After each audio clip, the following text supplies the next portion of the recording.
Bien le bonsoir à tous. Ce soir, pour partir au pays des rêves, je vous lis un conte de Benjamin Sult, Le loup-garou.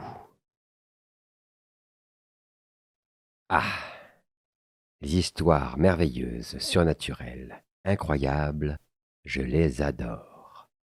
Les récits de vrais revenants, qui vous donnent la chair de poule à gros grains. C'est cela qui captive l'attention. Les aventures mystérieuses, horribles, cauchemardesques. Ne les aimez-vous pas comme moi? Je vais vous narrer ce qui, à ma connaissance, a eu lieu dans les bois du Saint-Maurice. Voilà un peu plus de 30 ans. J'ai vu, je le répète, vu de mes yeux.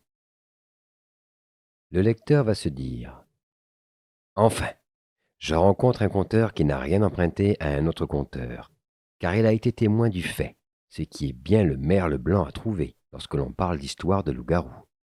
Soyons tout oreilles. C'est très aimable de votre part, ami lecteur, très aimable. Aussi vais-je faire de mon mieux pour mériter votre confiance. Entrons en matière. C'est un de mes amis qui parle. J'étais en tournée dans les chantiers du haut de la rivière au Rat, dit-il. Et je venais de me débotter devant la cambuse de Pierre Miron, contremaître de chantier, lorsque le cuisinier, me tirant à part, me confia une grande nouvelle.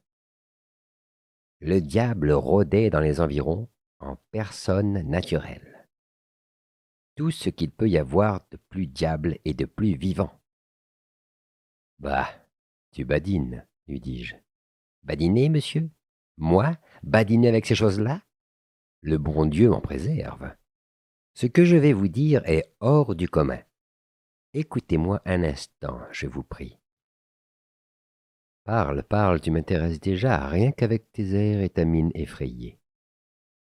Eh bien, monsieur, je dois vous dire que voilà une semaine, le gros potier est parti de la campe le soir pour tirer de l'eau à la fontaine, à 2 petits arpents d'ici. Il n'était pas à 50 pieds qu'il revint en courant comme un homme poursuivi et nous assura qu'il avait reçu un coup de bâton sur la tête. En effet, il avait une écorchure au cou près de l'oreille. Comme son casque était tombé et qu'il n'avait pas pris le temps de le ramasser pour s'enfuir, et comme d'un autre côté on voulait savoir d'où venait l'attaque, plusieurs hommes se rendirent sur les lieux, mais sans succès. Il fallut revenir. Je suivais les autres, et sans m'en apercevoir, je me trouvais le dernier, lorsque tout à coup, je fus aveuglé par une claque sur chaque œil, et je sentis qu'on me saisissait aux cheveux. Vous pensez si je criais. Quand on me releva, je n'avais presque pas de connaissance. Tu avais donc été frappé bien fort. Pour ce qui est de ça, oui, une paire de claques terribles, mais c'est tout. Excepté que mon casque avait disparu. C'est en me l'enlevant que le Manitou m'avait tiré les cheveux. Comment expliques-tu cela? Personne ne peut l'expliquer. Il y a des gens qui prétendent que nous avons affaire à l'âme d'un charretier de bœufs, mort en reniant Dieu dans ces endroits ici, il y a plusieurs années.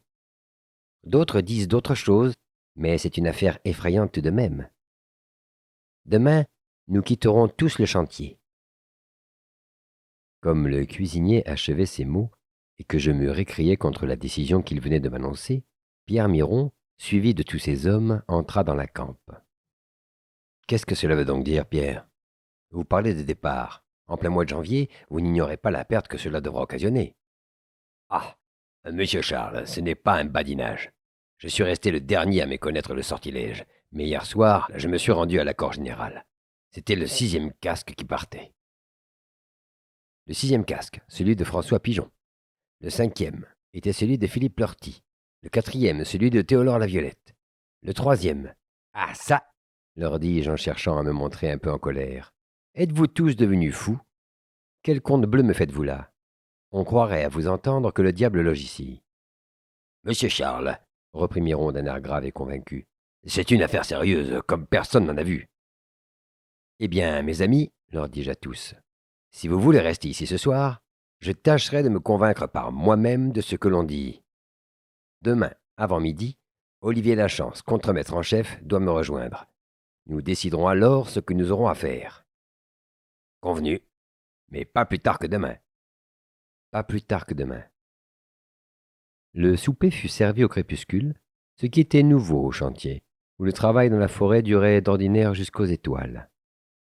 Personne ne voulait plus rester hors du campement à l'heure où la nuit succède au jour, comme disent les gens qui s'expriment en belles paroles mesurées par cadence, avec des rimes au bout des lignes. Quand ce fut sur les 8 heures, je proposai d'accompagner celui qui voudrait se rendre à la fontaine, puiser de l'eau. Je promettais de couper l'eau avec le contenu d'un flacon de genièvre, vulgo gin. Personne ne répondit à l'invitation.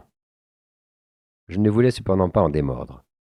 Je me levai tranquillement, coiffai mon casque avec un soin que je désirais que l'on remarquât, et prenant en main une chaudière, je me dirigeai vers la porte en disant « J'irai bien tout seul. » Rendu dehors, tous les hommes étaient sur mes talons, protestant de leur bonne volonté, mais soutenant aussi que le diable allait encore nous jouer quelques nouveaux tours.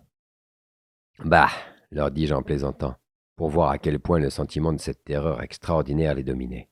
« J'ai déjà livré un loup-garou. Il ne me sera pas difficile d'en rencontrer un second. » Nous allâmes à la fontaine. C'était une claire fontaine comme toutes celles que vous connaissez. Le cuisinier rapporta la chaudière pleine d'eau.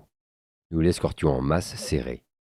Rien d'étrange ne signala notre marche, soit en allant, soit en revenant. Le genièvre coula jusqu'à la dernière goutte du flacon. À la ronde finale, les plus nerveux parlaient de sortir et de provoquer en combat singulier le Manitou du Saint-Maurice. En homme rusé, je soutenais que personne n'oserait accomplir cette prouesse. Au plus fort de la contestation, la porte s'ouvrit brusquement et Olivier Lachance entra. « Bonsoir, la compagnie, dit-il. Je suis venu plus tôt que vous ne m'attendiez, parce qu'au chantier voisin, j'ai entendu raconter des histoires qui ne me vont pas du tout. » Pierre Miron l'invita à s'asseoir. Je lui dis que l'affaire en question me paraissait prendre une tournure alarmante. Bref, nous lui contâmes tout ce qui pouvait l'éclairer sur la situation. Olivier est un homme tout d'une pièce, physiquement et moralement. Il eut bientôt pris un parti. « Pierriche, dit-il, en s'adressant au petit garçon qui, dans les chantiers, sert de marmiton et d'aide au cuisinier. Tu vas aller tout seul puiser de l'eau à la fontaine. Et moi, je vais te suivre de l'œil. Mais de l'œil seulement. Ne crains rien. Et vous autres, reprit-il, en se tournant vers les hommes, restez tranquilles. Je défends que l'on cherche même à savoir ce que je vais faire. » Le petit garçon ne paraissait pas du tout rassuré. « Voyons, lui dit fermement Olivier. Tu n'as que faire de t'épeurer. Je sais ce que c'est, et je te promets qu'il ne te sera pas fait de mal. À présent, prends la chaudière et surtout mets le plus gros casque du campement. C'est le point principal. Vous, monsieur Charles, veuillez rester ici à surveiller les hommes. Je ne veux pas qu'ils me voient agir. Viens, mon garçon, termina-t-il en emmenant Pierriche. Et la porte se referma sur eux. Ils étaient dehors. Pendant 10 minutes, personne ne souffla mot autour de moi. Un malaise indéfinissable accablait tous les esprits. Ce silence fut rompu par des cris de détresse poussés par Pierriche et le gros rire de Lachance qui rentra presque sur le cou en tenant l'enfant par la main. Le mystère était expliqué. Olivier avait vu le Manitou. Nous n'avions pas assez de paroles pour formuler toutes nos questions. Peine inutile, Olivier prétendait garder son secret jusqu'au lendemain. Quant à l'enfant, interrogé, il répondit qu'il n'avait rien vu. « En sortant, dit-il, monsieur Lachance se cacha et moi je marchais vers la fontaine. Je savais qu'il ne me perdait pas de vue. La nuit n'était pas très noire.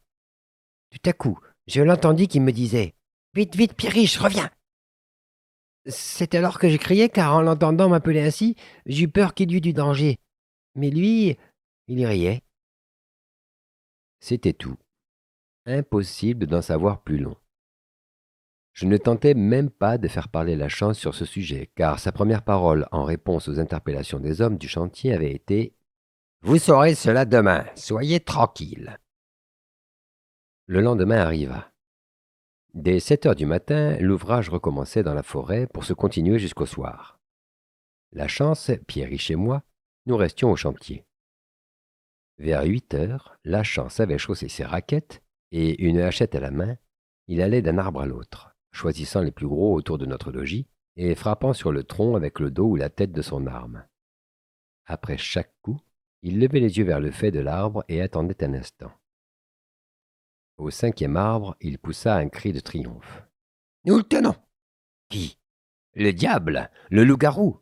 Tenez, regardez dans la fourche là-haut. » Nous regardons.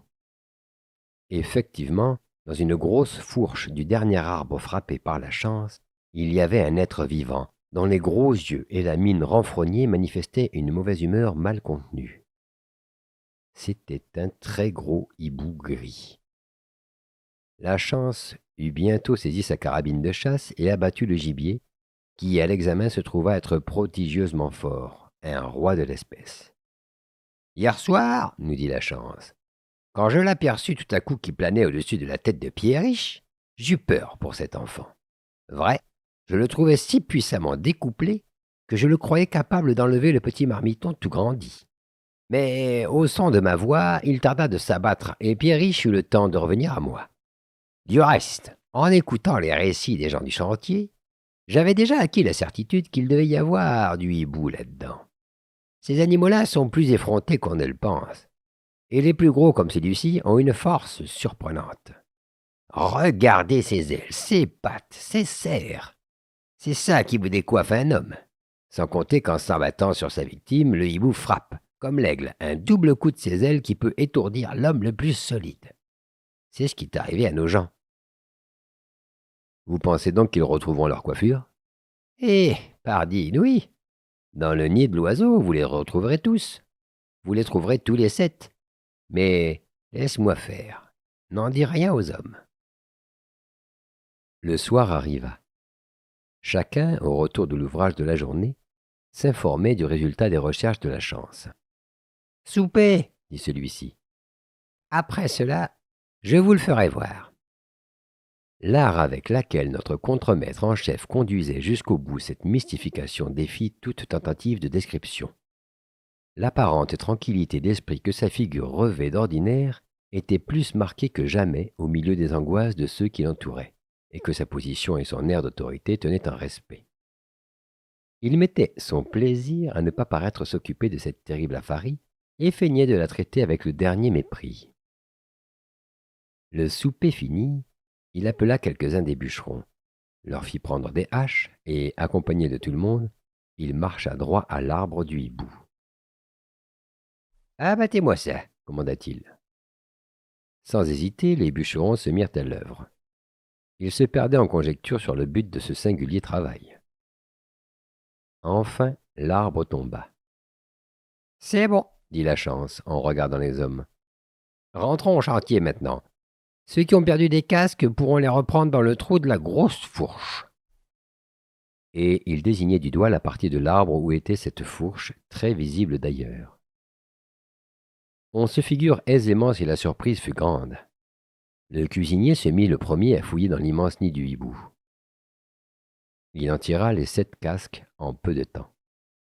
Le diable s'était fait là un nid bien rembourré, bien capitonné, bien chaud.